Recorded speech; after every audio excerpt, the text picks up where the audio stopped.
And I have the privilege of serving as the president of the Edward Kennedy Institute for the United States Senate.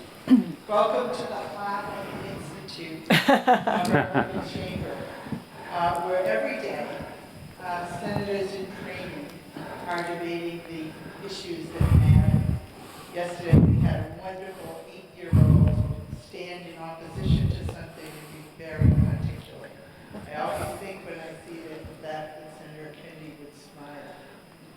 We are delighted to have so many of you here with us today for this program, which celebrates the new book, Lion of the Senate, by our own board member Nick Littlefield and our alumni, Nexon. And welcome to many alumni who served with Senator Kennedy, as we often say, maybe off the payroll, but you're never off the staff.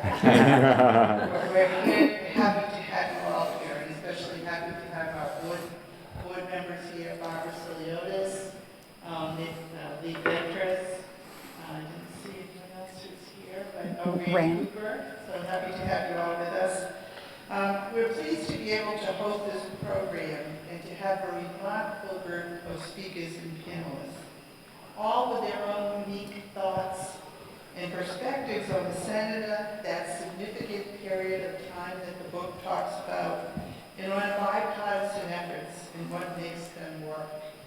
We are thrilled to have Doris, Kearns, Goodwin, Vicki Kennedy, Mike Myers, Patricia Knight, all of them together, and to have this great panel moderated by noted journalist Tom Oliphant.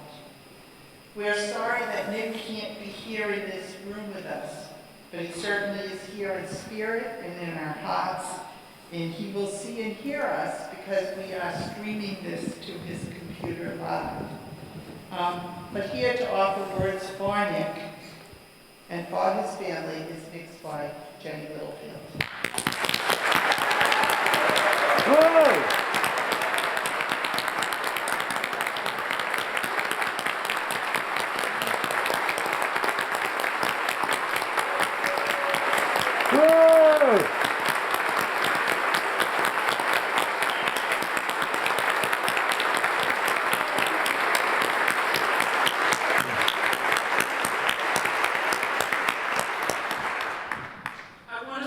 By thanking the staff here at the Institute for making this event possible, with special thanks to Kelly Bovio, who's put up with us for weeks.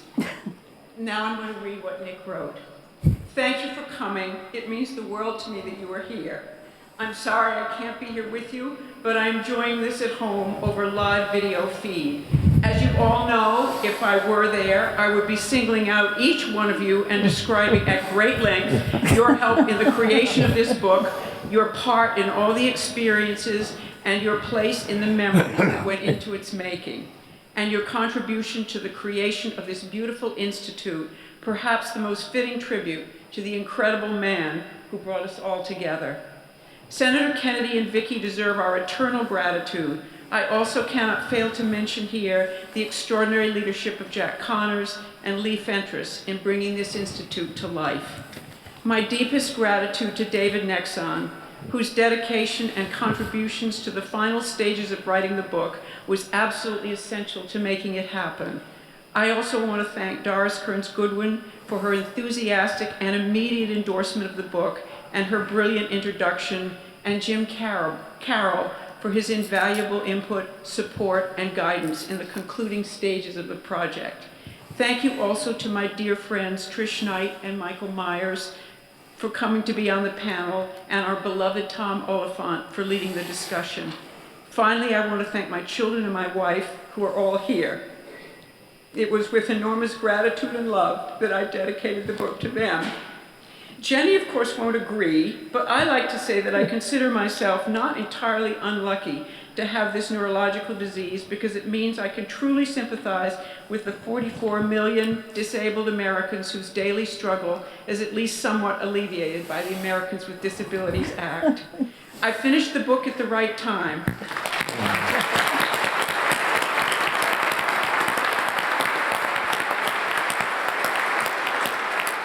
As a situation in Washington right now further mirrors the one described in the book, and I hope the history laid out in Lion of the Senate provides a useful reminder to both sides of the aisle of how things did and can work.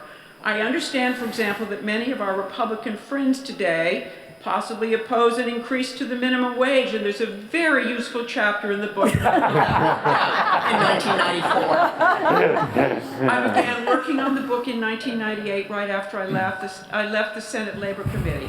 It became another member of our family, and we all joked about how long it was taking, but every moment of writing brought back to me the excitement of my time in Washington. I was truly able to fulfill the hope of every person who goes to work in our nation's capital, to work hard on issues surrounded by the best minds in the country, to make a difference in people's lives, and to have great fun doing it. I am forever thankful to Senator Kennedy for that privilege.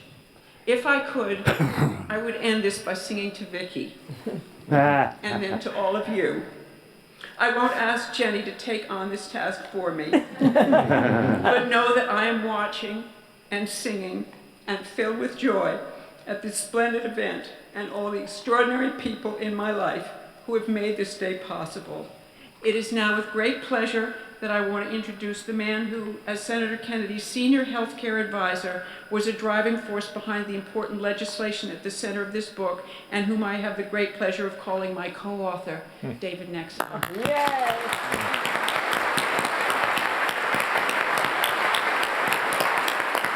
Thank you, Senator. That was wonderful.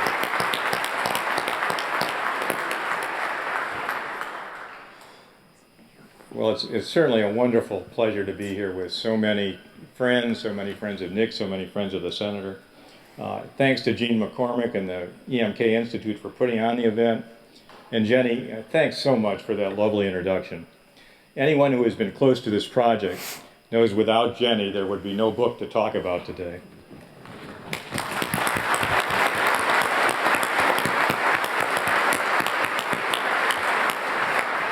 Of course, the EMK Institute is a wonderful place to discuss this book, not only because its subjects are Senator Kennedy and the U.S. Senate, but because of Nick. And it has been mentioned, Nick was not only extremely close to the Senator Kennedy, but he has been a key factor in bringing this the Senator's wonderful vision for this place into a reality.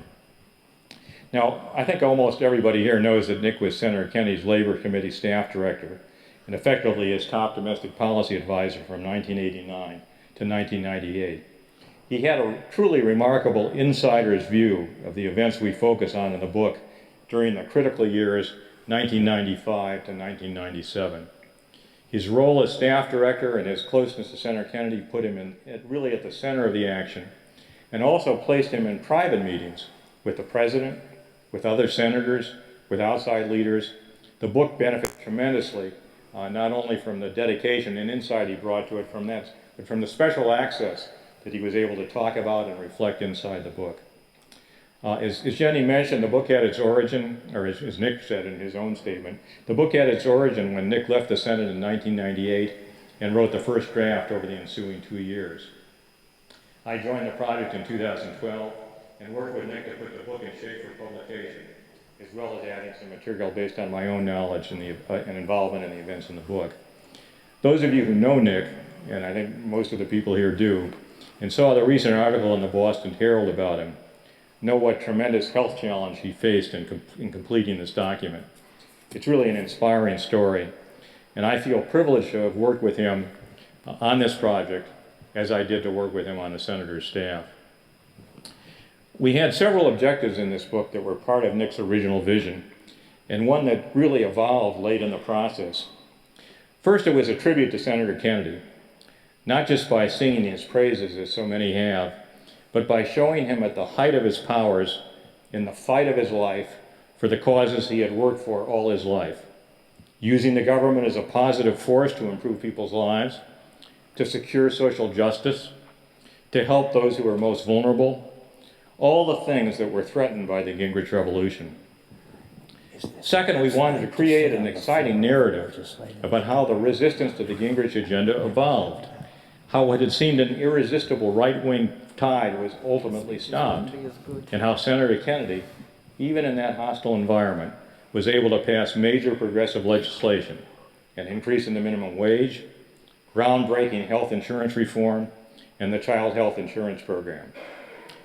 When the victorious Republicans swept into town in January 1995, no one had believed that enacting these bills was anything more than a fantasy. No one except Senator Kennedy.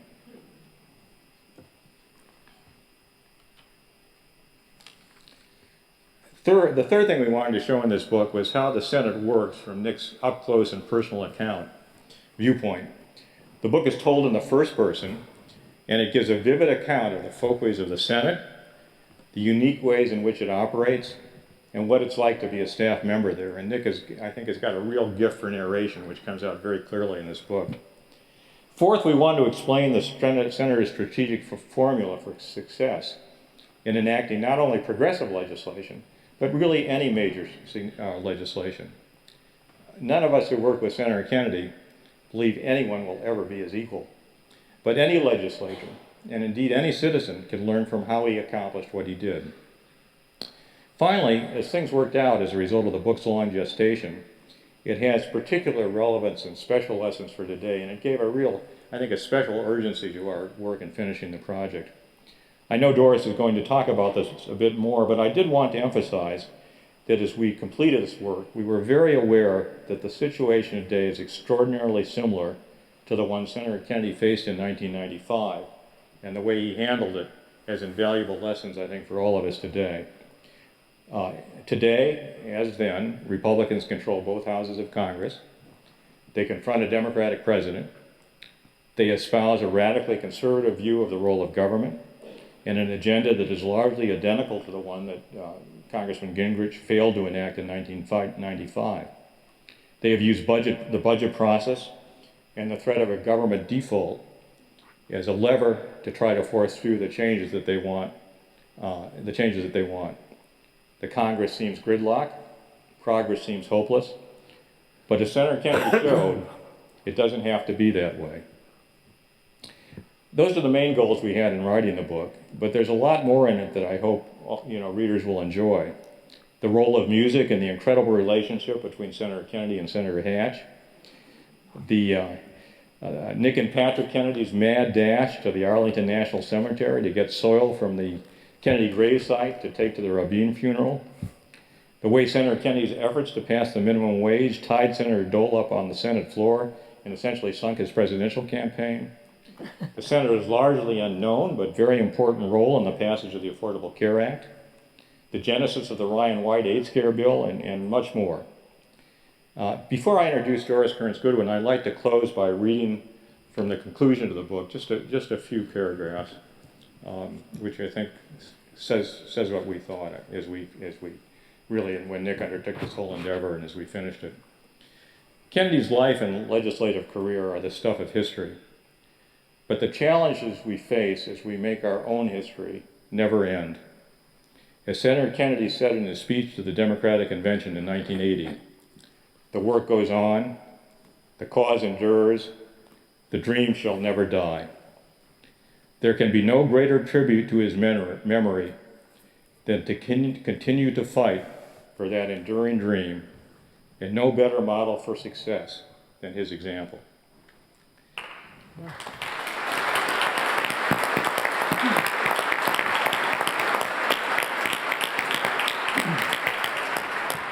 Thank you. And now let me introduce Doris Kearns Goodwin. I think most of you here today know that Doris is the author of 7 wonderful books of history and biography, including The Fitzgeralds and the Kennedys and the Pulitzer Prize-winning Team of Rivals about Abraham Lincoln's presidency. She is a frequent and incisive commentator on politics and policy, and she was a friend and frequent source of wonderful advice for Senator Kennedy. Nick and I were deeply honored when she decided to write the introduction to the line of the Senate. Doris?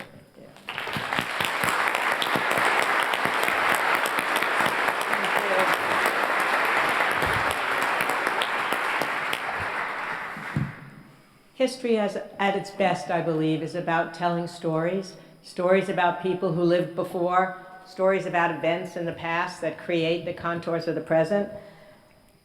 I think we have to hope that by studying the lives of those who lived before us, we can learn from their struggles and their triumphs. And what makes this book, The Lion of the Senate, so compelling is that it tells a story.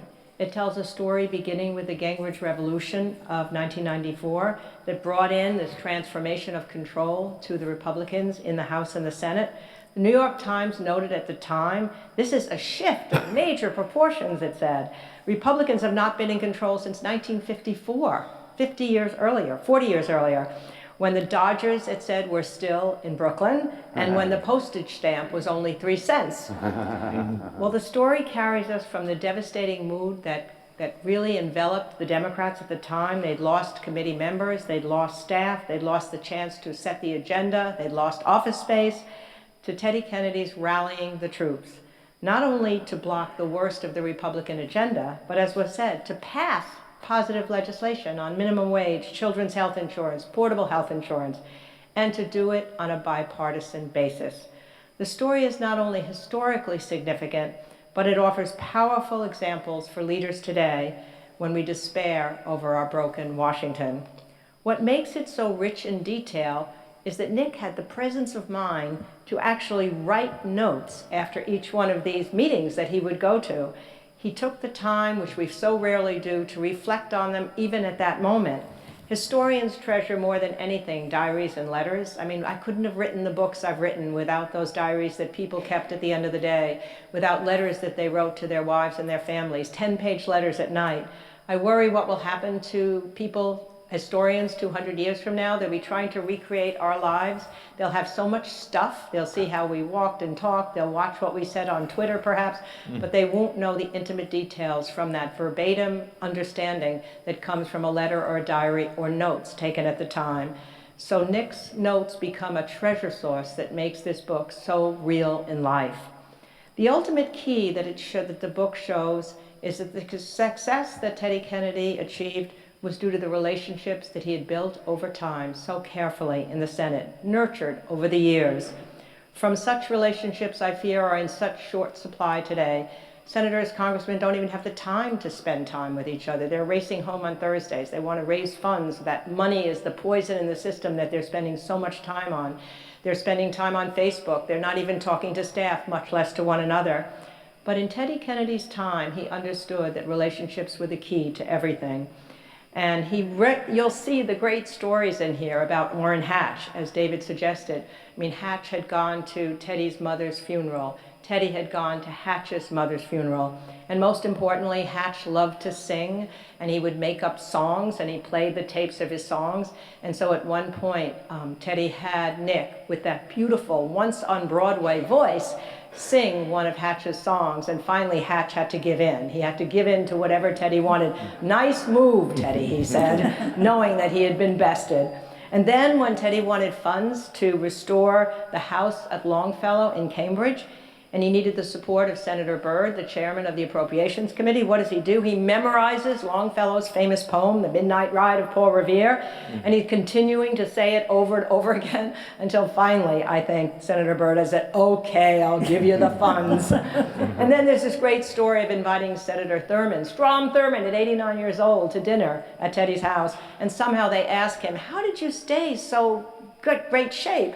And so at 89 years old, he pantomimes his whole gym routine every morning with the grunts and the things going up and down. Those kind of relationships are what make things work in life as well as in the Senate. And in a certain sense, I think what the book shows is a love that Teddy Kennedy had and that Nick and David had for this institution of the Senate. I worry sometimes that today, the people who are there in these Congress and Senate seats, do they really recognize the history of the Senate, of the institution, of what it did? That's why this room is so incredible. This institute is so incredible.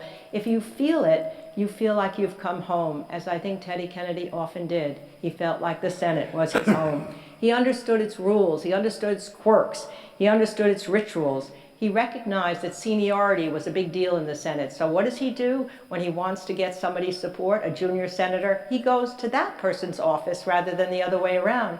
When he wanted someone in Congress to come with him on something, he would walk over to the House, defying that sort of sense of hierarchy that too often paralyzes things. He hung out at the elevator at times, just sort of waiting for some senator to come by so he could buttonhole him. At a certain point, when he wanted to stiffen the spine of President Clinton, he actually got himself involved with a group of masked troopers that were coming to a White House ceremony. He sat in the front row, and how could Clinton do otherwise than say, "Hello, Senator?" And the next thing you know, they're having a 45-minute talk. The next thing you know, something is happening. Horse trading happened in those days. Now we have a sense that it's all transparent and you shouldn't bargain, you shouldn't trade things, you can't have earmarks. It worked. It was part of what made compromise work in that time. But most importantly, what you see is that ability to cross party lines to get something done. It made the Republicans who came with him feel proud that they were part of children's health. Proud in some ways, too, that they had gone along on minimum wage. And it makes you believe, I think, as David said, that if this leadership could make this happen at that time, and we're facing a similar time today, then perhaps it can happen again. That's what history can do, give you hope and solace from the past, that the present can be made better. But I think in some ways, perhaps the most inspiring story of all is the story of how the line of the Senate was completed in these last years, as Nick's relentless illness took hold, gradually taking away his strength, his body, his faculties. What really happened, his daughter Kate Lowenstein said, is that piece by piece, everything he loved to do was taken away. His great physical joys, one by one, jogging, tennis, swimming, singing, and finally speaking itself. But what still remains so incredibly strong is his mind and his heart. And that combination, along with David's help, along with the help of technology to translate his thoughts into printed words, and most importantly, along with a loving circle of family and friends, have brought this splendid book to life. And what a book it is. Hands down, in my judgment, the best book on the inner dynamics of the Senate. Hands down, the best book on the incredible leadership skills and attributes of Senator Kennedy. This is a book, I believe, that will be read for generations, a book that will keep the memory alive of a very special time and a place when the Lion of the Senate roamed the halls of the Congress, when he was able to work together with Republicans to make our country a better place. Bringing back the past has been the joy of my professional life. Indeed, I've spent years living with dead presidents, hoping to bring them back to life, waking up with them in the morning, thinking about them when I go to sleep at night. Because I do believe that when we can tell these stories of people who lived before, they truly do come back to life. I truly believe that the people we have loved and lost in our own families and the public figures we have respected in history really can live on, so long as we pledge to tell and to retell the stories of their lives. I am so glad to be a little part of this story tonight. Thank you.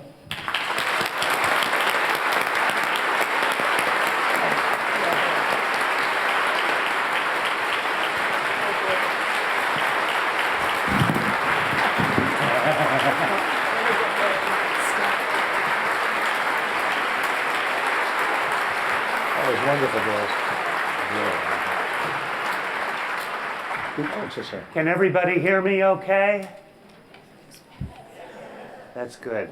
This is kind of like herding cats, so I apologize in advance, but we'll try to keep it intellectually orderly.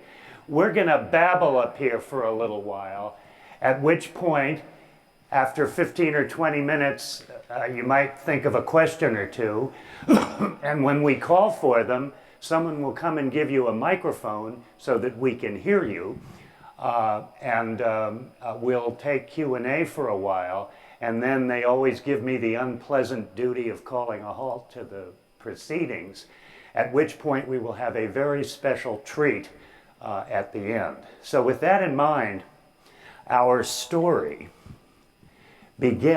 part of what makes it so dramatic is that it begins in a moment of personal triumph and larger crushing defeat.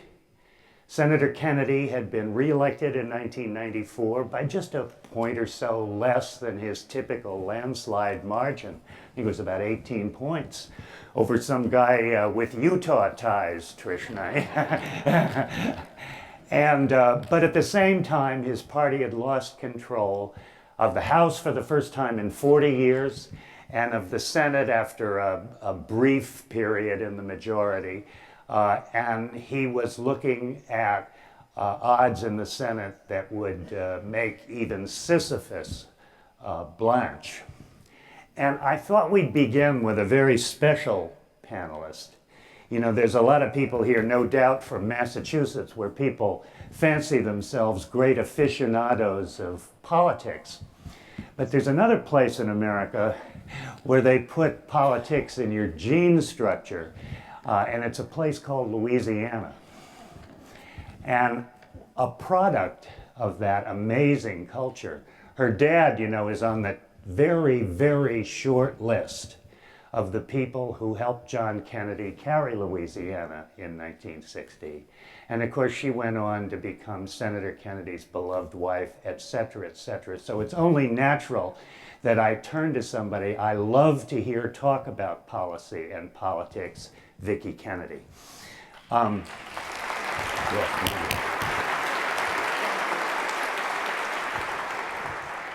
Help us understand how the senator looked at the '94 election as he sifted through all those numbers.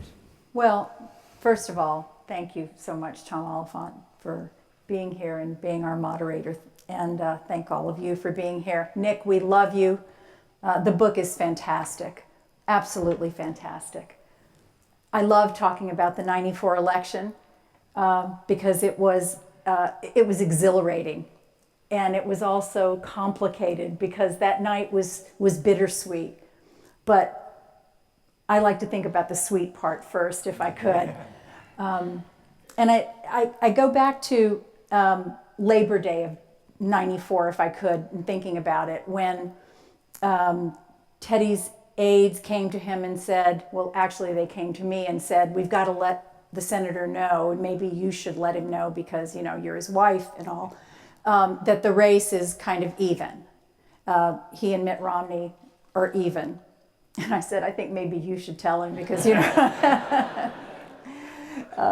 And so Teddy's reaction was, we're even, Stephen, for those of you who know. So we had a meeting in our apartment to sort of talk about, okay, what's the strategy? Where do we go from here? And this said it all to me about Teddy. He's... different people had different ideas, and one of the recommendations was, you know, people are hurting, this is a different kind of mood out there, and you really need to rethink some of your views. You know, this is a new time, and you need to think about really getting behind this welfare reform bill. People want to see a new you, they want to see something new in welfare, you need to come up with something new. And Teddy sat back in that chair and got that look that many of you know so well. And he said, I'm not winning this election on the back of poor women and children. What's your next idea? And it was fantastic because he said he had to be true to who he was. And while it was a very competitive election, he said it was not his hardest election because he knew exactly who he was and what he believed. The first question in the debate, that first debate with Romney, and I'm getting to your answer, but the first question was from Sally Jacobs of the Boston Globe, and she said, Senator, why is this race even close? And in it, I think it is the seeds of the answer to your question. He said, people are hurting. People are worried. We've lost a lot of jobs in New England in particular, but really around the country. And there are simple, easy answers, and they're wrong. He used to love that expression. And that's what I think he felt happened on election night, that there were simple, easy answers around the country that people had grabbed onto because they were hurting. The economy had been struggling, and they grabbed onto the wrong answers. So he came out invigorated by his own victory because he had been true to what his principles were and gotten out and talked to people and let them know that he was still there fighting for them, but was determined to be the messenger for something other than the wrong, simple, easy answers, and felt that the Democratic Party had to be that messenger and to be true to its values and to continue to give the answers that would help people. Now, for simpletons like me, there's a line from however he felt that night in '94 to a moment at the end of January, that first year of the Gingrich Revolution, when he showed up at the National Press Club and delivered a speech that made you think of the one at the Democratic National Convention in 1980, or at least it made me think of it. And the line there was, the last thing this country needs is two Republican parties. Now, give us just a little sense of the journey in his heart as well as in his head, from election night to that moment at the end of January when he planted the flag and the battle was joined.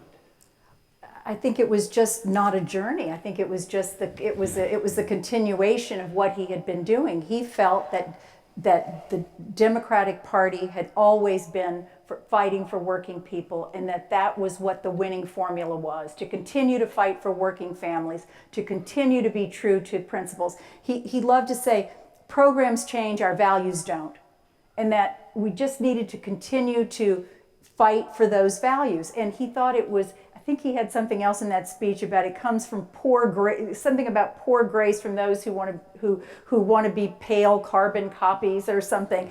But he just believed strongly that you went all out on your beliefs. You didn't trim your sails. You just went full bore ahead, continuing to be true to the principles that were progressive and helped people. Now, I think we need at this point a little sense of the flip side of this analysis, because it's very important, and that's why I turn respectfully to Trish Knight, who may not be a household name up here, but has been around Washington for years, as close an advisor as Senator Orrin Hatch of Utah ever had. And the truth be told, including by Nick and David, Trish Knight is one big reason that millions of kids around this country have health insurance today. But what I'm curious about,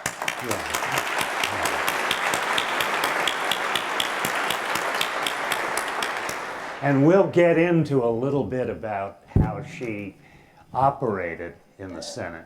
But the first thing I wanted to ask your indulgence to do, Trish, is tell us a little bit from Senator Hatch's perspective how the '94 election was viewed. Did he see himself as a revolutionary with an agenda? How did he interpret that earthquake election? Thank you for that. And his long introduction was just really saying that I'm the token Republican. That's the role I accept willingly. First of all, there was a subtle dialogue underneath all of the dialogue about the Health Security Act with Senator Hatch, and that was that we had been engaged in a 3-year effort to get legislation on dietary supplements through the Congress, and it was very important to Senator Hatch and to Utah. And Senator Kennedy and his staff were not 100% thrilled with this bill, but the relationship enabled them to move the bill along, much to the consternation of Congressman Waxman, the chairman of the Health Subcommittee in the House.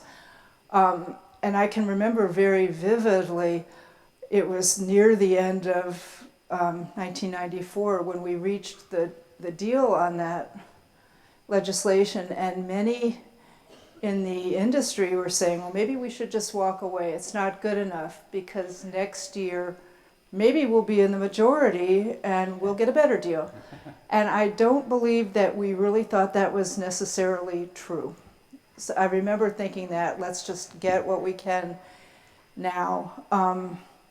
Senator, He had a sense of the fragility of a majority, even when it's the result of a landslide? well, absolutely. But I think, I mean, obviously the Health Security Act was a big dynamic, and we felt that that hand had been overplayed. That said, one could say that about the Affordable Care Act, yet it was enacted.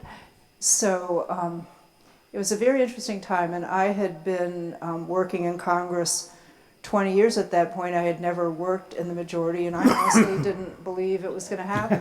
I really, sometimes I still don't think it happened. Did he have an agenda? In other words, we're sort of familiar up here with Senator Kennedy and what has mattered most to him over the years. One of the easier things about covering him was that it didn't really change. But I want you to try to help us understand where Hatch was coming from. Well, what was significant about the change was that he became the chairman of the Judiciary Committee. So before he had played a more major role on the Labor Committee, we were switching to emphasize things like regulatory reform was a huge agenda item, or some of the nomination fights. And so our whole domain changed into one that was more judiciary driven. And we in the health world tried to carve out a niche for ourselves within that. So I think that we were less important in that world because there were other things taking place as far as judicial nominations and big ticket criminal justice issues. Good. Malpractice. Now, I'm going to ask for Doris's perspective in a second. Every once in a while, the thing you do when you have Doris on a panel like this is you turn to her and ask, what does it all mean, Doris? But I need David and Michael's help to get into the weeds just a little bit. And David, as Kennedy looked at the landscape, how did he happen to see, with some specificity, a way forward, despite the minority status? When And how did Nick and he interact? You watched that very closely. Yeah, well, they were look a little bit like squabbling siblings, with the senator clearly the older brother in the relationship. But obviously we were all on the same team. There was a tremendous team effort in Senator Kennedy's office. Everybody felt they were part of a team that Senator Kennedy was the captain of. Kennedy had a tremendous strategic vision as well as a great tactical sense. And we talk in the book, I wasn't in that meeting, but Nick was. He and Nick and Kerry Parker sat down the day after the election.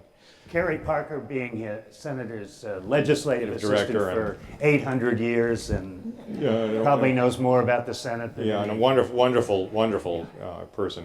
And Senator Kennedy said there was, as Vicki said, there was no wavering about what he wanted to do. What he said was, our first job is to get the Democrats together. They're worried, they're disoriented, they're wondering if they should move to the middle.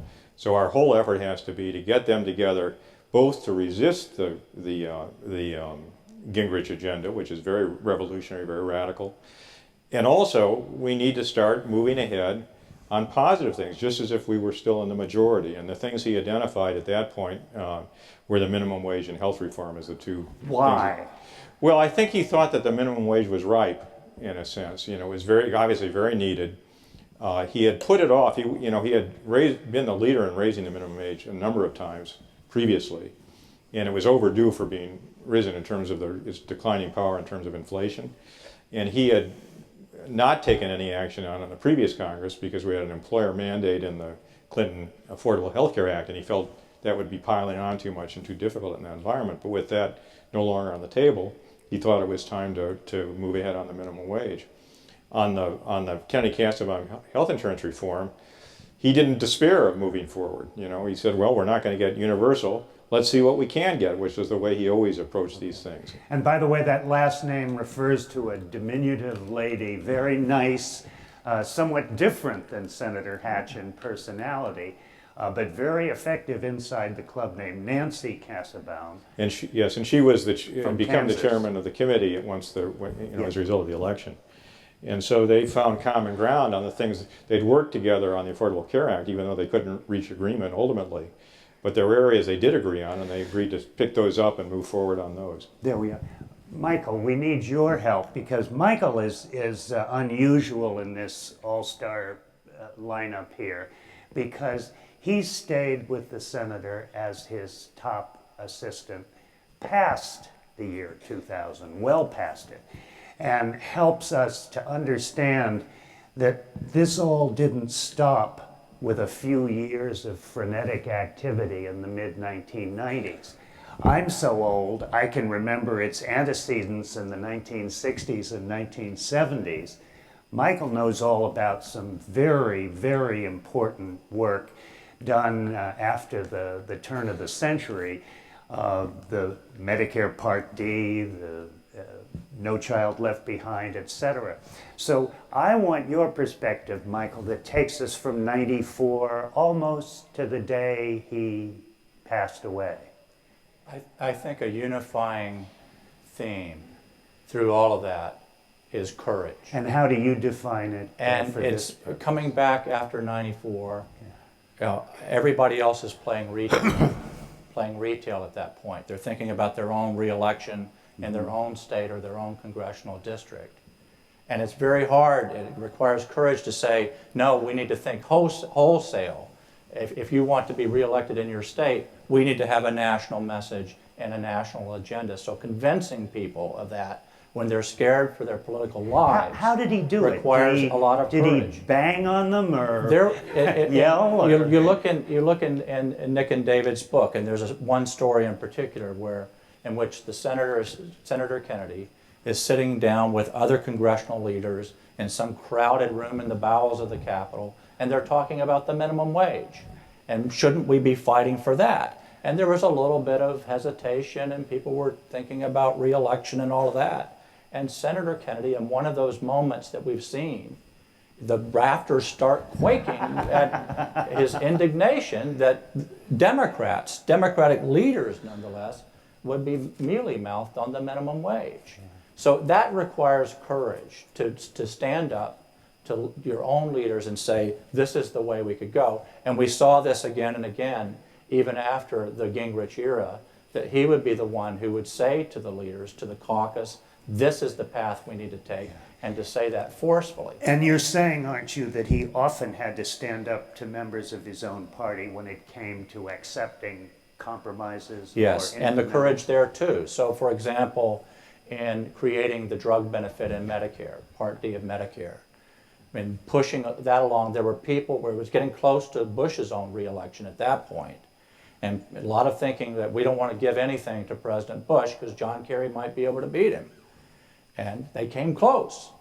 But there was an opportunity there to do something really positive for American seniors, and he grabbed it even though members of his own leadership were saying don't do it, or at least don't do it now. And even though labor unions, his friends in the labor movement, were opposing him on that very, very strongly, he felt it was the right thing to do and made the agreement with President Bush and Chuck Grassley and others that's now Part D of Medicare today. Right. I want to follow that with another question to Vicki, if I might. But first, Doris, help us understand the context for this frenetic period in Washington, D.C. in the mid-1990s. President of one party of uncertain ideology sometimes, Congress in one party's control, and then this protean force that's so hard to understand and yet so fun to watch. And as you look back through American history, and my God, you've studied since from the Civil War forward, are there analogous situations in our history where we can compare this to something, or does this actually merit the word unique? Well, I think what is comparable is that we've seen cycles in American history where there is an activist government and people feel good about what's happening. Whether you think about the turn of the 20th century with the progressive movement and all the legislation that came out of that, preventing the exploitation of women and children in factories and breaking up the big monopolies. And then at a certain period of time, maybe partly because of World War I, private lives and private values become more important than some of these collective public functions. So we went into the 20s with a desire for normalcy, a desire to go backward. Republican parties got in great control. Then comes the Depression, and you get the New Deal and World War II. And then you have a period of time in the 50s, again, where there's a pullback and there's a desire to let government be smaller because it's become bigger. And then you have the 60s, again, where, again, you've got that rise of the civil rights movement and social movements pushing in from the outside in.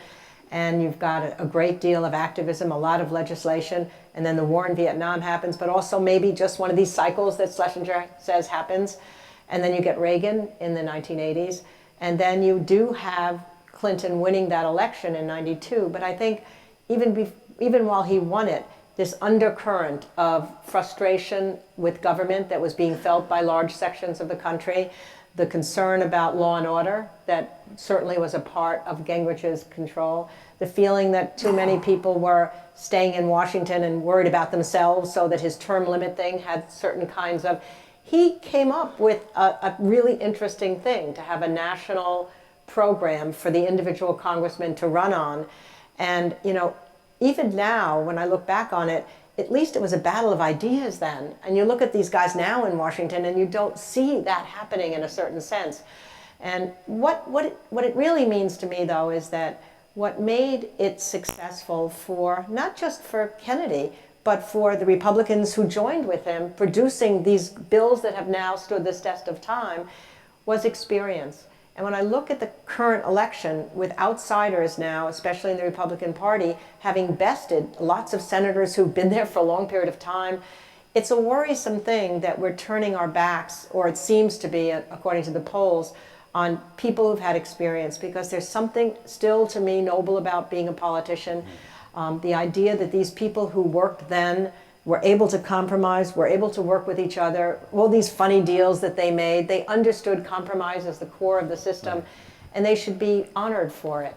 And I worry now whether we're creating a whole bunch of young people who look at Washington and think, do I really want to be one of those guys who can't get along with each other, who can't get anything done? Where are the heroes, in a certain sense? I want to follow that up That becomes part of this outsider mentality we have. They're going to do better than these guys, whoever they. If I could, I'd like to follow that up with Trish in just a second. But first, Vicki, if I might, Senator Kennedy had to play some defense in 1995 because there was a torrent of proposals from the new majority in both the House and the Senate, on both the tax side and the domestic program side, the regulatory side. And in order to unite the members of his own party, he also had to enlist a president, his name was Clinton, who was being tugged in different directions, even more so than the senator was at that meeting the preceding Labor Day. Can you give us a feel for the senator's relationship with President Clinton, and how it evolved during 1995? I think he had a very good relationship with President Clinton. President Clinton had been very helpful during Teddy's campaign in '94. Both President and Mrs. Clinton were very supportive. They campaigned for him. They did events for him. And the president had a different kind of time clock than Teddy. You know, Teddy didn't stay up that late at night, and the president would call sometimes at midnight and just sort of want to chat and wake. And you know, so it was like, Senator, the president is on the phone, and Teddy'd be sound asleep, like the president is on the phone. You know, and Teddy tended to be an early riser, you know, so he would. But he understood that it was very helpful with President Clinton to be the last person who had a chance to talk to him, because President Clinton was a person who accepted a lot of different points of view as Teddy understood it. So he wanted to get a chance to have his point of view heard. So during the Christmas vacations, and you'll know this to be true, he thought it was always helpful to try to get work done during that time and to find time to be able to, before going in January, for the January term, to be able to go in and kind of lay down a marker, if you will, have that conversation with the president and try to get some commitments. Did there come a time in the winter or in the spring when the senator became aware that there was a guy working surreptitiously for President Clinton, whom a lot of people up here in Massachusetts know all about, named Dick Morris, and that he had been retained to offer a different perspective? Oh, I'm sure. When did you become aware? I don't recall, but you know, things like that didn't particularly impact Teddy, to be quite honest. I mean, so President Clinton's getting advice from a conservative guy. I mean, I don't think that that's not the sort of thing that would keep Teddy, deeply troubled. He just knew he wanted to get in and get his point of view Were there in as some well. issues, David, that would come up where you weren't sure where the White House was? I'm thinking in the spring. There's a moment in the spring, and Nick is responsible for my knowing about it. This story didn't unfold with one cataclysmic government shutdown in November of that year. It built. It was a drama that built slowly. And in the spring, I remember there was some early efforts to gut social programs. It's kind of a preliminary version.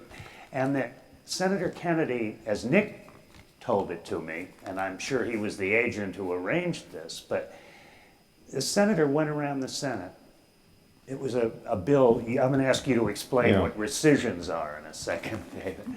But he had Nick go around the Senate and collect 40 plus names on a letter to the president saying, veto this bill and we'll sustain you. And it was the first time it was clear that there was a way to get some control of the floor. Yeah, well, a rescission bill means you take back previously appropriated funds. And when the Republicans came in, they had this whole broad program to cut and slash back the whole domestic, across the whole domestic realm of policy, including the entitlement programs. But they wanted to do something right away. And so the first thing they tried to do was to propose a major rescission, pullback of funds that had already been appropriated for a number of domestic programs. The senator decided that this was a good place to begin to, besides the fact that we needed to keep it from happening, this was a good place to lay down a marker and begin to rally the Democrats and let the public know what was really at stake in this Gingrich revolution, because the public really didn't have any sense of what it was that the Republicans intended, other than that they were for change, and the public was sort of for change at that point. So he picked education as the key issue to rally people around. And there was a long, sustained work within the caucus to get a unified Democratic position. And then when the rescission bill finally passed, after making adjustments, it was still not, Kennedy on the Senate floor was able to get a lot of money added back for education, because he'd managed to get enough Republican support. Dole knew he was going to lose a vote, and so they reached a compromise that added back, I think, $800 million. Question was then what the president would do, and there had been such a strong vote in the House, including many Democrats voting for it. The president was rightly concerned. He didn't want to veto it and have it overridden. That would be a terrible sign of weakness and a bad omen for the rest of what the Democrats were going to do.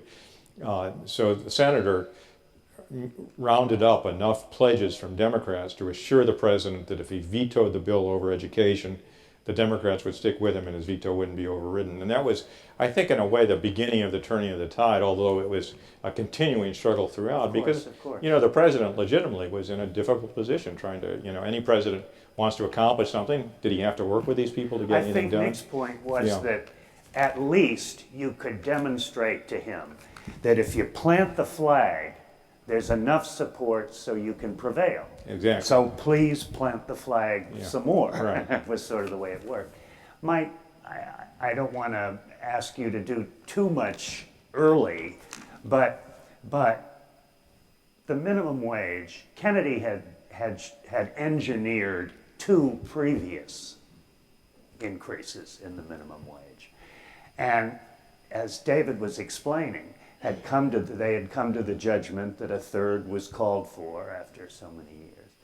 And in terms of legislating, how did Kennedy go about prevailing as a minority on an issue so associated in the public minds with Democrats? I think the minimum wage is one of those fairly simple concepts that people get. So it's not like a massive health reform bill where there are all the intricacies of the American healthcare system on display. It's increasing the minimum wage for poor workers. That's it. So that message really gets through to audiences around the country. One thing that we did in the increase in the minimum wage, I think it was in 2004, was we worked in the states with ballot initiatives, so that just to demonstrate to the Congress, and often in Republican-dominated states, that the minimum wage was popular even in those states, and then bring it back to Washington for the vote. I think on the minimum wage, it also demonstrates that Senator Kennedy was famous for not saying it's all or nothing, because then you get nothing, but willing to take a half a loaf or a quarter of a loaf. So we never got the wage increase we really wanted. We always had to bargain, even among Democrats, on what the wage level would be for this next increase. But once the bill passed, after all of that work, he would want to come back the very next day and introduce the next minimum wage bill, and he would. Right. And it would irritate all the Democrats because they wanted a time to take a victory lap on this last increase, but he's saying, no, Trish, we're going to keep going. Trish, you may have heard, by the way, if any of you want to start thinking of really sharp, penetrating questions to shout at us, please do, and in about a couple of minutes I'm going to turn to you. Someone will give you a microphone, so please start conspiring now. But Trish, off Senator Hatch's experience in the Senate, he must have been able to explain to his colleagues better than most how Senator Kennedy operated and what it was like to be a conservative Republican in the same Senate with him. But I was wondering what his perspective was a year or so before they would join in this historic alliance on children's health. You know, there's a famous quote, I think it was Dick Armey who said this, right in this period, warning his fellow colleagues about having anything to do with this maniac. That, it's always the same. He'll make some wild liberal proposal, and he'll hoodwink some Republican into being the co-sponsor, and then the next thing you know, you're negotiating from the position of weakness, and he sort of gets half a loaf, and then he's back the next day with more. Don't do it.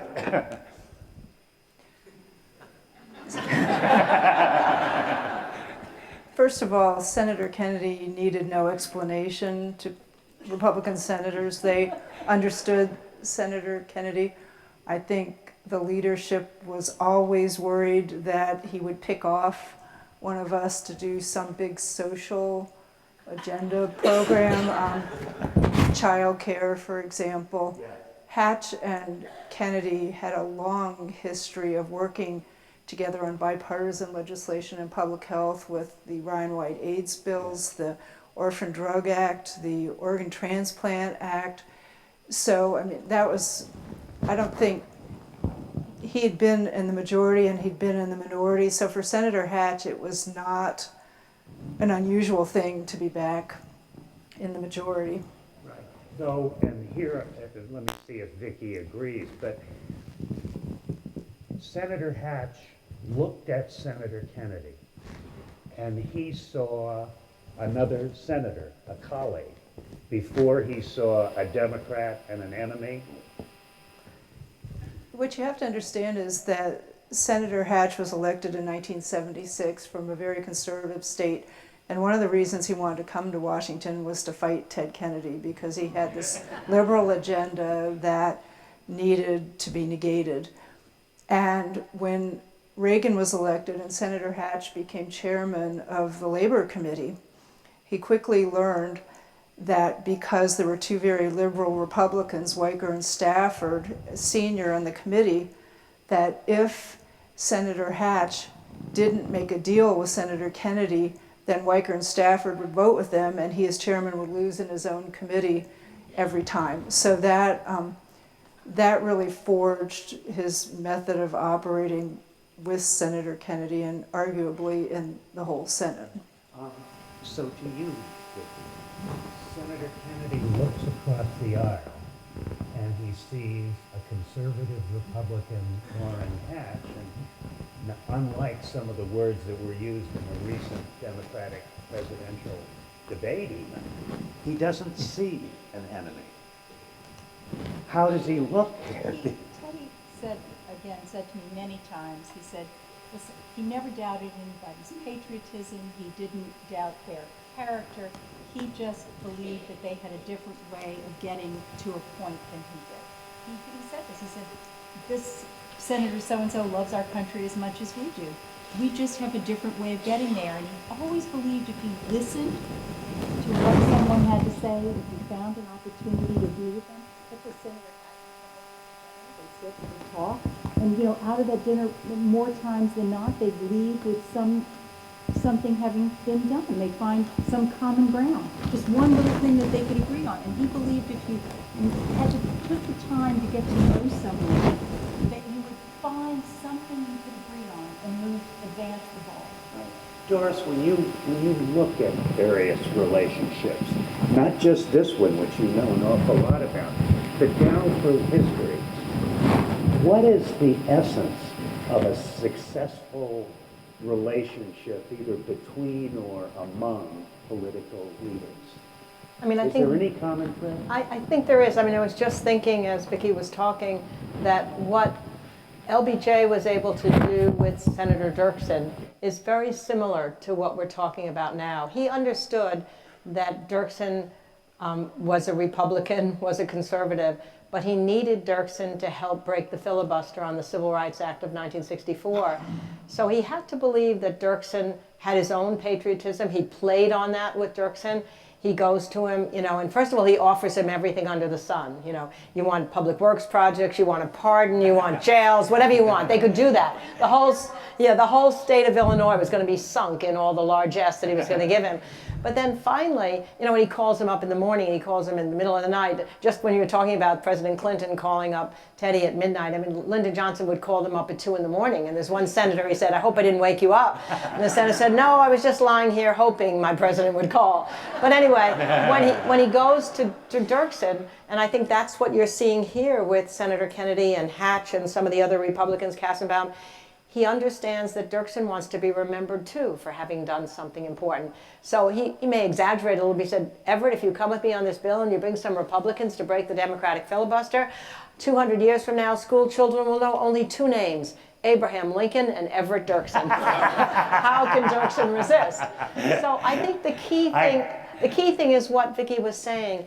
You have to understand that they are there, and there used to be a greater sense, I think, in the Congress and the Senate, when they were passing joint legislation, that they were doing something that they could be proud to tell their children and their grandchildren, I was in that Congress. Now, I understand that sometimes Republicans will be proud for defeating something that they believe is wrong, too. But when you can do something that you know has improved the lives of children, as Chip did, how incredible that feels when you look out and you know that it's made a difference. And I'm fear that that's what's not happening now, that it requires seeing the people across the aisle as fellow colleagues rather than as partisan enemies, just as Vicki said. And everything about our media today encourages them to become enemies. The cable networks that have only one side on versus the other side. The fact that the debates, they like it most when you zing somebody, now even in your own party, not just zinging the other person. And the special interests that are required when you need to raise the money to run for election are often the more extremists, so that the moderate compromisers get crushed out of that process. So the process itself is making it less likely to have this extraordinary moment we're talking about in 1994 and obviously in the 60s as well. Which leads me to my last question. Oh, I'm sorry, Michael. One other dimension of that, I think that was Senator Kennedy was a master of, was not only finding common ground with someone on an issue, but finding common ground personally, and getting to know the person. And an example that always blows people's minds is on disability, where Congressman Pete Sessions, one of the most conservative members of Congress even to this day, has a child with Down syndrome. So they worked together on legislation that enabled health coverage for families with disabled children. That's probably the only issue they could have found common ground on, but he found that personal connection with Congressman Sessions, and it resulted in a good law. Which leads me to my last question before I go up there for questions that I assume are ready to be fired. Trish, how It's simply this. How did Nick and Kennedy get together with Senator Hatch and you to do the children's health insurance program? How does something like this happen from your perspective? One thing I think we haven't talked too much about today is the level of friendship between the two senators also extended to the staff. And so today, Nick and Jenny and Michael, David, Bruce Ardham, Brian Carey, we're all still friends. We remain friends, and we know each other, and we know how to play each other, how to not play each other, what we care about, what we don't care about. So that's an important part of the discussion.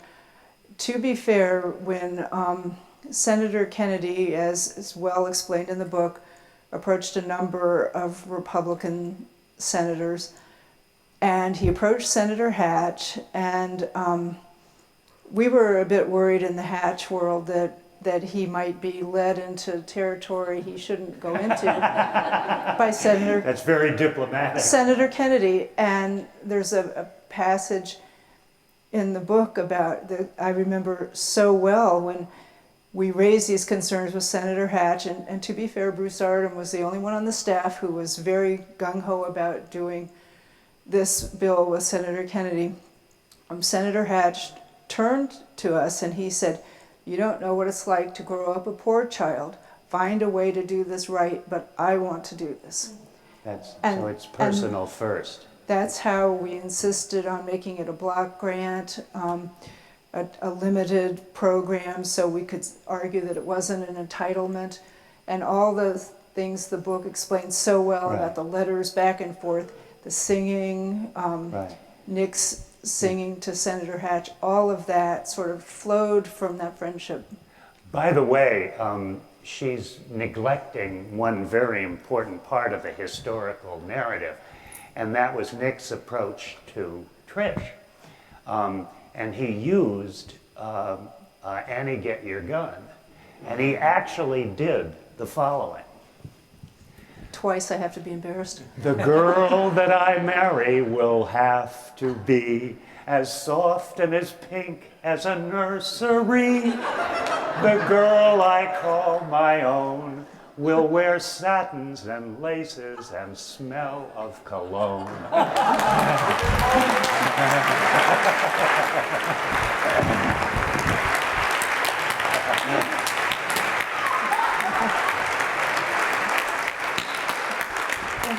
That, Doris, that's the kind of history a dummy like me can understand. Now we need questions, so there are microphones all over up there. Ask. If not, I'll let the big shots down here. Yo, right there in the center. And I'm going to try to have one person answer your question so that we have time for as many questions as possible. I'm wondering if those of you who've seen the book can just give us a tweet about the most important point the book makes that would help Washington work better today. Can I direct that at Trish because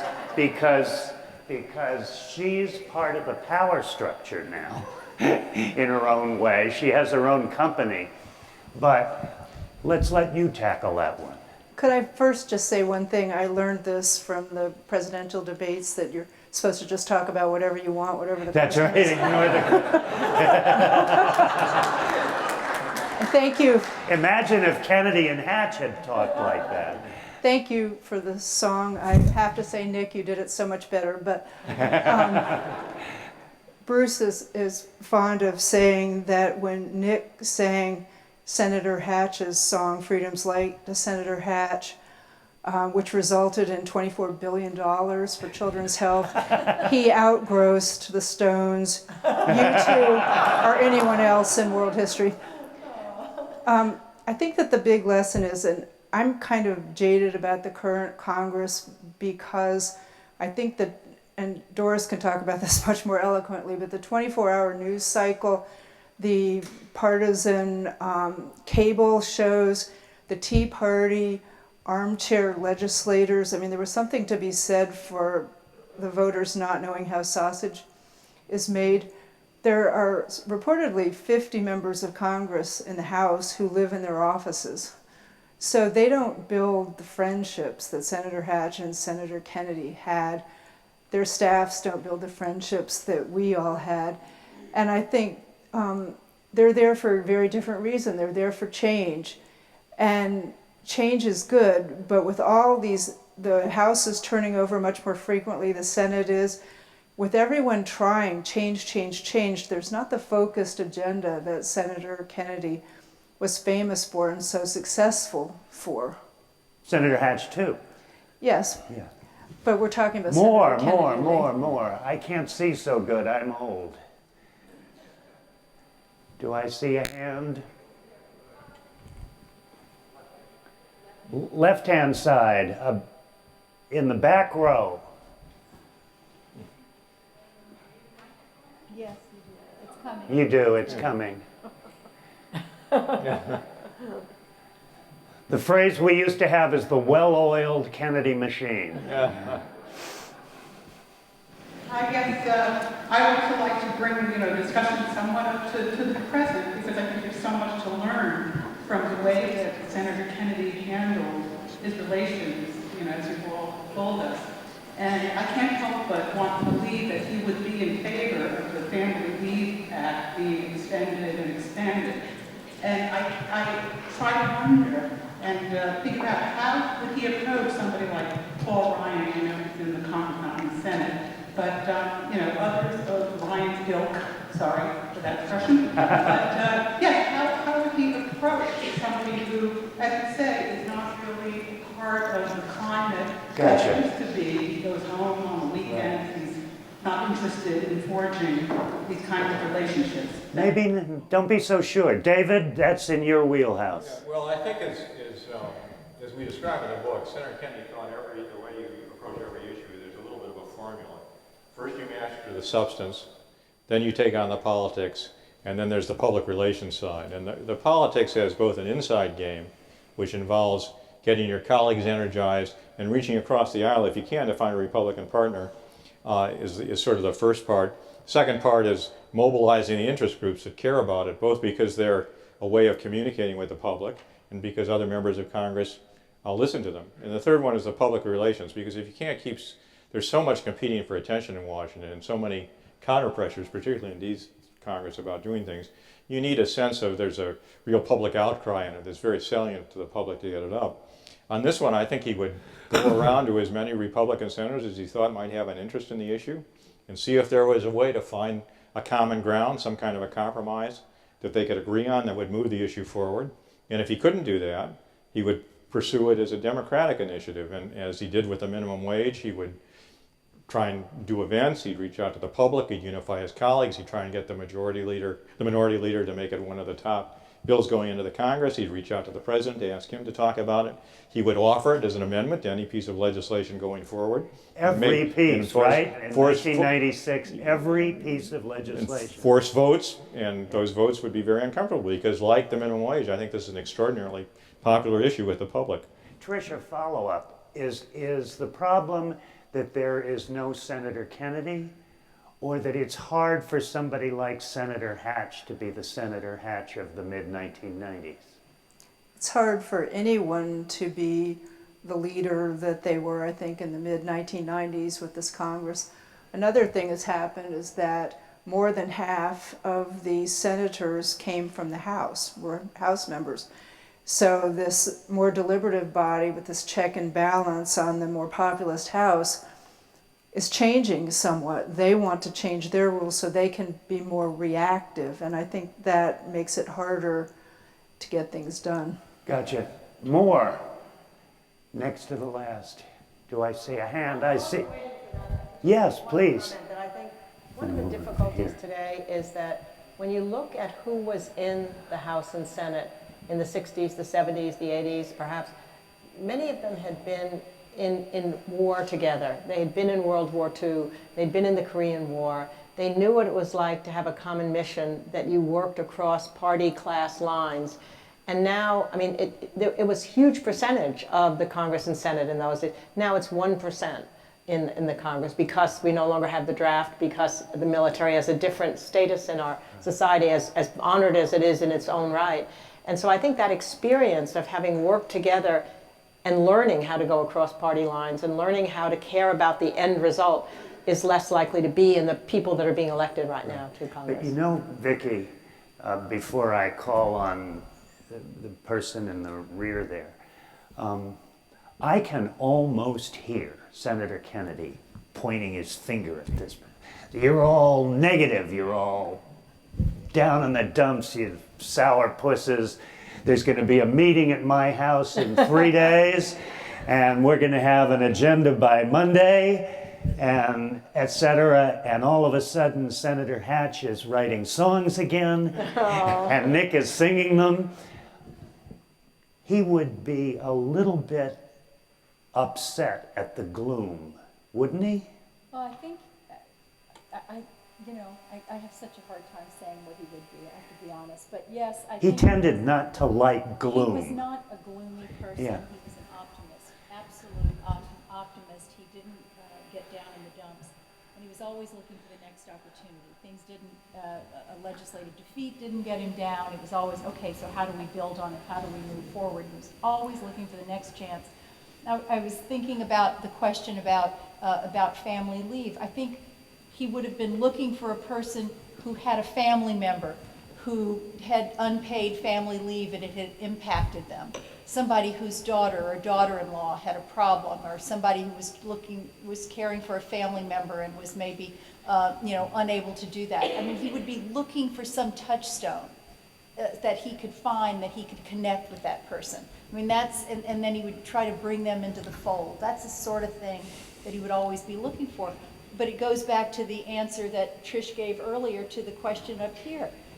What does a tweet take away from the book? You have to talk to each other.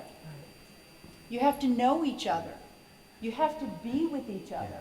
So I think that what he would be most concerned about is that people don't know each other, that they're not spending that time with each other, that they're not doing that face-to-face and meeting, It's just that knowing each other and understanding what's happening in each other's lives. Because unless you're talking to each other, you don't ever find that common ground. It's just that empathy, just to follow up on what you're saying, one of the most important resources, I think, in a democratic system is empathy, the ability to see what other people are thinking and feeling, to understand their point of view. And without that, the system has a difficult time. And I think that's what we have to figure out, is how do we, in this crazy world where people are so fragmented in terms of their attention and not spending time with one another one-on-one. I mean, it's a bigger problem than the Congress. It's the country, the way we live now again. How do we make sure that the things that provide the most emotional sustenance, which are human connections, are continued? And that's what I think he'd be arguing for. I find it hard to imagine Senator Kennedy accepting that just because Paul Ryan gets on a plane and goes back to Janesville, Wisconsin every Friday, that's an obstacle. I don't know how many, Senator Kennedy was in Janesville, Wisconsin a few times himself from 1960 forward, and I just imagine him going there if that's what it takes. Now, the thing I hate about this duty is they always make me be the evil person who stops it. And so this is going to be our last question, but when we're done discussing it, I have a treat for you as well as a request of you. Sir. With Patricia, another former Hatch staffer, as Senator came, another former staffer, on the staff. But I was able to visit with Nick yesterday, and as is typical, Nick gave me an assignment. So he communicates with his drumstick and the alphabet, and he spells out, read chapter 7. So he just got the book, and I studied last night. Nick helps you to read something to do it. And it's also typical that the Kennedys are controlling the paper. So telling people what they have to do, they got the paper. And so beautifully, I read chapter 7, which is entitled Orrin Hatch. we've heard a lot about that today. So I'm going to tell you, I'm going to give David a fair warning. There's a former Kennedy staffer named Jim Flute who would bring a purple Crown Royal satchel to hearings of the Judiciary Committee, and in this satchel he would have a softball. And if he thought that the senator's question was too easy, he would across the table, they'd roll the softball, and the senator had to be rolling this softball. And my question was, so Dave, I'm going to give you a softball. He deserves one. It seems to be a rare ball. I'm not read the whole book, but I do like the way it has really shown that there's a lot of hard work, you had to know your stuff. The topics were very important, they were valuable. There was somebody mentioned, there was a nobility about trying to make these tough trade-offs that we have, society has to face. But in doing all that, there was a certain amount of joy that we've seen. So there was style, and Nick and Senator Kennedy really brought that together. And so it's and one thing I'm enjoying about the book, Senator Leahy has a saying, a senator is nothing more than a constitutional impediment to staff. And I think it's showing sort of the byplay of what the staff can do with the elected member does. I know that Senator Kirk has played both roles, and I suspect it's probably somewhat different. You're the person voting, and we're all mindful of that. So the last thing I'm going to say, and now using the Kennedy paper, I did my assignments. I would just ask David if he could object if anybody ever reviews this book as part of a backup documentation. If somebody ever thought to nominate Senator Hatch for the JFK Profile and Courage Award, it would be possible with a Kennedy-generated book to use in favor of Senator Hatch. Hey, stay tuned, pal. Doris, I'd like to throw the spirit of that question to you for a second. It seems to me that until the 20th century, we didn't really pay much attention to advisors or people that are called aides. The words really fail to describe something like Nick Littlefield and Edward Kennedy. But what do you have a sense, first of all, of the modern relationship of what's called staff and what's called principals? And can you put Nick in a historical context while he's watching? I think the wonderful thing about a career that Nick had in the Senate, as indeed David had, both of them could have gone into private life and made a hell of a lot more money. And they committed themselves to a position without the same benefits that you get from being the actual politician. You are behind the scenes, but you know that every day when you go in there, and you feel that in your book, you loved what you were doing. Waking up in the morning, couldn't wait to get there with your colleagues. You're working in a collaborative way on things that are really important. And when people make that choice in their careers, it should be honored. And I think, you could argue that in some ways in the 19th century, that when they had just one person on their staff, they had to deal with each other more. Now the staffs are so huge. I've heard one congressman say he walks down the halls and he doesn't even know who's the other congressman versus who the other staff people are. So that's just part of bureaucracy in modern life. But I think the choice, a career choice that people make to spend a decade or more, as Nick did, and as you did, in that place, knowing that you are making things happen, working together with a person that you felt loyal to, with other people that you got to know, it is so to be honored. And I think we honor that tonight. Just as a matter of arithmetic, you could almost make the point that the three people here on the panel, other than you and Vicki and me, have had an impact on more American lives than most of the presidents in the 19th century did. And so,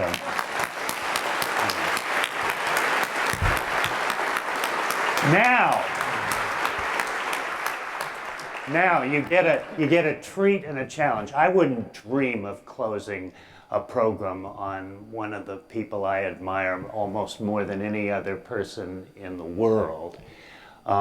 So I am going to turn to one person whose kindly consented to perform that task, after which we will be done. But she does have something she wants to ask of you too. So Vicki, it's all yours. So thank you so much, and thanks to all of you. And before I do close the program, I want to start off by thanking you all for being here and invite you to a reception, everyone to a reception after the event closes, and to say that there will be a book signing, and next to the place where the books will be signed, there'll be a chance for each of you, should you wish, to say something. There'll be someone filming, and you'll be able to give a personal message to Nick that he'll be able to watch and keep if you would like to say something personally to him. And I hope you all will. It'll be very special. Now, Nick, this is for you. You are an extraordinary and special friend, but the kind of friend you were to Teddy is, well, to use Teddy's word, it was just chemical.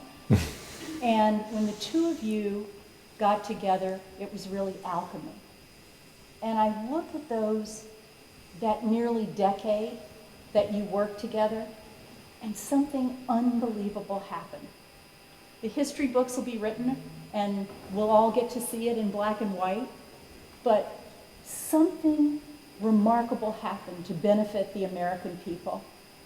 And it was, I think, a combination of your boundless optimism, your brilliance, your keen sense of strategy, your doggedness, your willingness to let Teddy tease you and challenge you. But something happened when the two of you worked together that is like no other period in history.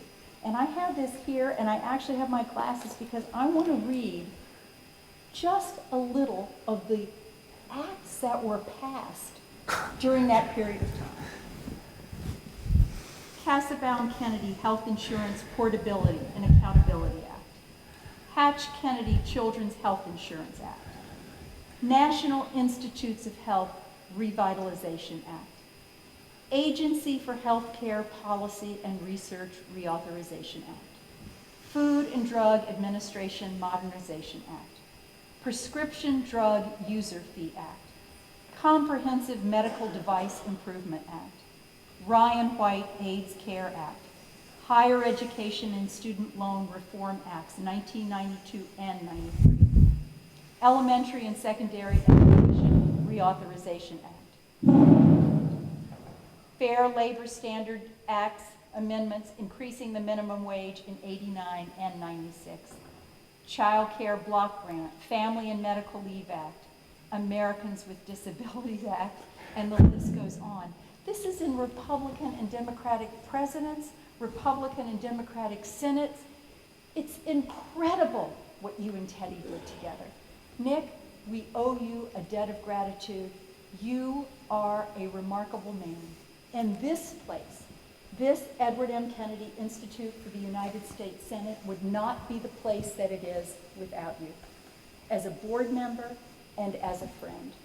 I remember you and Jenny, Teddy and I, sitting at a cafe in Boston, and we were going and showing what this was going to look like with salt and pepper shakers. Jenny, do you remember it? Salt and pepper shakers and forks and knives, having just met with the architect, talking about what this institute was going to look like in comparison to the JFK Library. You were there from the beginning. Teddy shared with you his vision for what this place could be. And you never looked back, helping with Lee from the very beginning, running with this idea.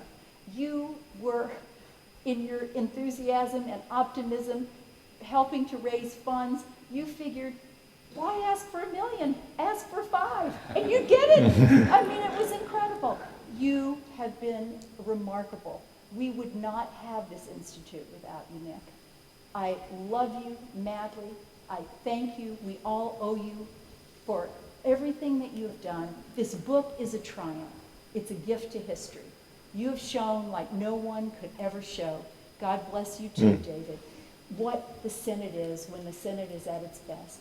It's a true gift to all of us.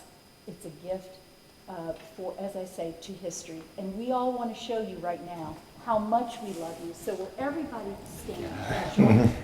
Whoa! Whoa!